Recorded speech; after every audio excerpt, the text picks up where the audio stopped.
దేవుని నామానికి వందనాలు. దేవుని నామమున మీ అందరికీ కూడా శుభములు తెలియజేస్తుంటున్నా. మీ అందరికీ కూడా సమాధానము, శుభము కలుగునుగాక. ఈ యొక్క సమయమందు 2 కొరింథీ 1వ అధ్యాయము 3 నుంచి 5 వచనములను మనము ధ్యానించుకుందాం. పౌలు గారు ఎదుర్కొనినటువంటి శ్రమలను, ఆ వేదనలను, ఆ బాధను పౌలు గారు మాట్లాడుతూ ఉన్నాడు.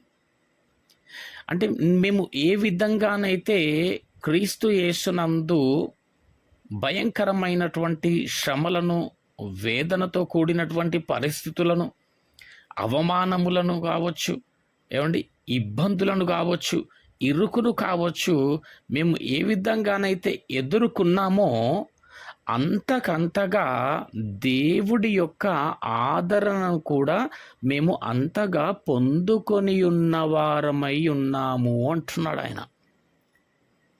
ఏంటి, దేవుని యందు జీవిస్తున్నటువంటి పరిస్థితిలో ఇంతగా శ్రమలు విస్తరిస్తున్నాయేంటి అనుకునేటటువంటి పరిస్థితిలో దేవుడి యొక్క ఆదరణ కూడా మాకు అంతకంతగా విస్తరించినది అని చెప్తా ఉంటున్నాడు.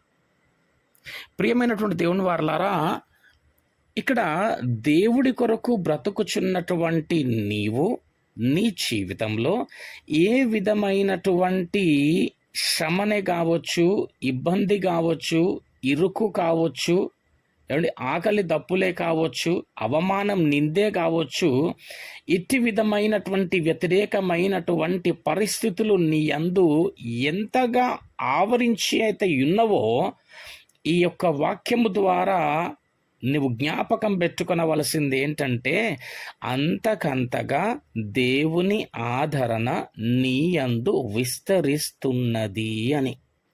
దేవునికి స్తోత్రం. వాక్యము చదువుతూ ప్రార్థన చేసుకుంటూ ఆత్మీయ జీవితాన్ని దేవుని పైన ఆధారపడి ఆయన యందు నీవు నడుస్తున్నటువంటి నీ ఆత్మీయమైనటువంటి ప్రయాణంలో ఒకవేళ శ్రమలు నీకు ఎదురై ఉన్నట్టయితే, ఒకవేళ ఇబ్బందులు నీ చుట్టూ ఆవరించి ఉన్నట్టయితే, నువ్వు జ్ఞాపకం చేసుకొనవలసింది ఏంటంటే, దేవుని ఆదరణ నీకు అంతకంతగా విస్తరించి ఉన్నది అని. ఆదరణ అంటే ధైర్యపరచుట, బలపరచుట. గమనించినట్టయితే దేవుని యందు బ్రతుకుచున్నటువంటి వారి జీవితంలో ఎదురుగా ఎంత శ్రమ, ఎన్ని శ్రమలు, ఎంత ఆపద పొంచి ఉన్నప్పటికీ వారి మనస్సులో ఏముంటుంది తెలుసా అండి? ధైర్యం ఉంటుంది. హల్లెలూయా. వారి మనస్సులో ధైర్యం ఉంటుంది. ఏ విధమైనటువంటి పరిస్థితులు, ఎంత బలమైనటువంటిది వారి ఎదుట నిలబడినా కానీ వారి మనస్సులో మాత్రం ఏముంటుంది తెలుసా అండి? ధైర్యం ఉంటుంది. వాళ్ళు భయపడరండి. వాళ్ళు ఎందుకో తెలుసా? దేవుని యందున్నారు గనుక ఏ విధమైన పరిస్థితులు వారికి ఎదురుగా ఉన్నా అంతకంతకుగా దేవుని ఆదరణ వారి యందు విస్తరిస్తుంటది. ఆదరణ అంటే ధైర్యపరచుట, బలపరచుట. ఏ స్థితి ఎదురుగా ఉన్నా, ఎంత వ్యతిరేకత ఎదురుగా ఉన్నా వారి మనస్సులో ధైర్యం ఉంటుంది. దాన్ని ఎదుర్కొని నడవగల బలం ఉంటుంది. అదే క్రీస్తు యొక్క ఆదరణ. ఈ సమయమున నువ్వు జ్ఞాపకం చేసుకోనాలా, నేను ఏవైతే దేవుని యందు జీవిస్తున్న నా జీవితంలో ఎదురవుతున్నవో పరిస్థితులు, ఇబ్బందికరమైనటువంటివి లేదా శ్రమతో కూడినటువంటివి ఏవైతే నాకు ఎదురవుతున్నవో అంతకంతకుగా దేవుడి ఆదరణ నాకు అనుగ్రహింపబడుతున్నదన్నమాట.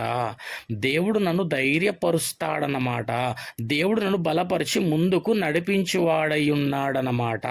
ప్రభువా, నీకు వందనాలు నాయన, నీ ఆదరణ నాకు అనుగ్రహించినందుకు నీకు స్తోత్రములు తండ్రి అని ధైర్యముగా, బలముగా నీవు ఎదుర్కొని దాన్ని జయించేటటువంటి వాడవుగా, దానవుగా ఉండాల.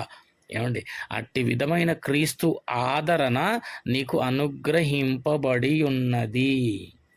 చూడండి ఒకసారి 4వ వచనం నుంచి దేవుడు మమ్మును ఏ ఆదరణతో ఆదరించుచున్నాడో చూసినావా? ఏం చేస్తున్నాడంట? దేవుడు వారిని ఆదరిస్తూ ఉంటున్నాడు తన ఆదరణతో. ఆ ఆదరణతో ఎట్టి శ్రమలలో ఉన్న వారినైనను, ఏమండి, నీకు ఏ విధమైన శ్రమ ఉన్నదో ప్రియమైనటువంటి వారలారా, ఏమండి, ఇక్కడ వాక్యం చెప్తా ఉంది, ఎట్టి శ్రమలలో ఉన్న వారినైనను ఆదరించుటకు శక్తి గలవారమగునట్లు ఆయన మా శ్రమ అంతటిలో మమ్మును ఆదరించుచున్నాడు. దేవునామానికి స్తోత్రం. ఏమండి, 5వ వచనం కూడా చూసినట్టయితే, క్రీస్తు యొక్క శ్రమలు మాయందేలాగు విస్తరించుచున్నవో అలాగే క్రీస్తు ద్వారా ఆదరణయు మాకు విస్తరించుచున్నది. ఏ పరిస్థితి నీ ఎదురుగా ఉన్నా, ఏ విధమైనటువంటివి నిన్ను ఆవరించినా నీవు భయపడ వీలు లేదు.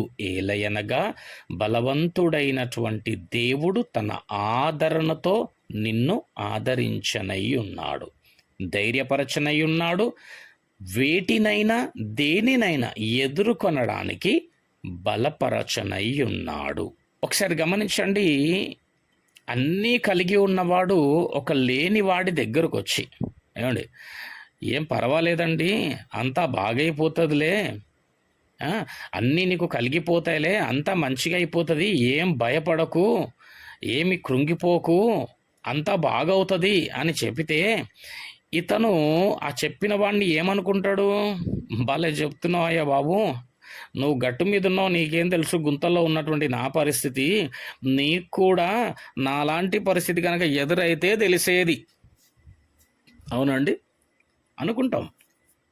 అయితే అదే ఒక వ్యక్తి ఒక భయంకరమైనటువంటి పరిస్థితులను ఎదుర్కొని, ఇరుకును, ఇబ్బందిని, భయంకరమైన శ్రమను, వేదనను ఎదుర్కొని వచ్చినటువంటి వాడు, అలాంటి పరిస్థితిలో ఉన్నటువంటి తన తోటి వాడికి ఏం పర్వాలేదండి, ఏం భయపడకు, అన్నీ బాగైపోతాయి, అంతా మంచిగా అయిపోతుంది, నువ్వు ధైర్యంగా ఉండు అని చెప్పినాడు అనుకోండి. అప్పుడు ఏమనుకుంటాడు ఇతను ఆ చెప్పిన వాడిని బట్టి? నిజమే, ఎందుకంటే అలాంటి పరిస్థితుల నుండే వచ్చి నాకు చెప్పుతున్నాడు అనేసి అంటే నాకు కూడా నిజంగానే నేను కూడా ఎదుర్కొనగలనన్నమాట. ఏమండి, నేను కూడా పలానా కార్యము చేయగలనన్నమాట, నాకు కూడా కలుగుతుందన్నమాట, జరుగుతుందన్నమాట. ఏమండి, నిజంగానే నేను నడవగలనన్నమాట, ఎదుర్కొనగలనన్నమాట అని ధైర్యపరచబడతాడా లేదా?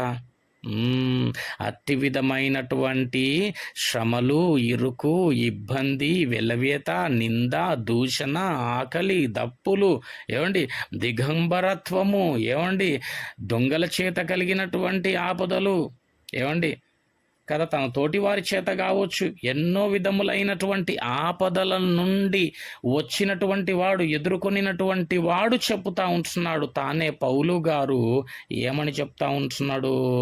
నేను పలానా శ్రమల నుంచి నేను రాగలిగిన గల కారణం దేవుడు నన్ను ఆదరించిండు, నాకెన్నైతే శ్రమలు విస్తరించినాయో అంతకంతగా దేవుని యొక్క ఆదరణ విస్తరించింది.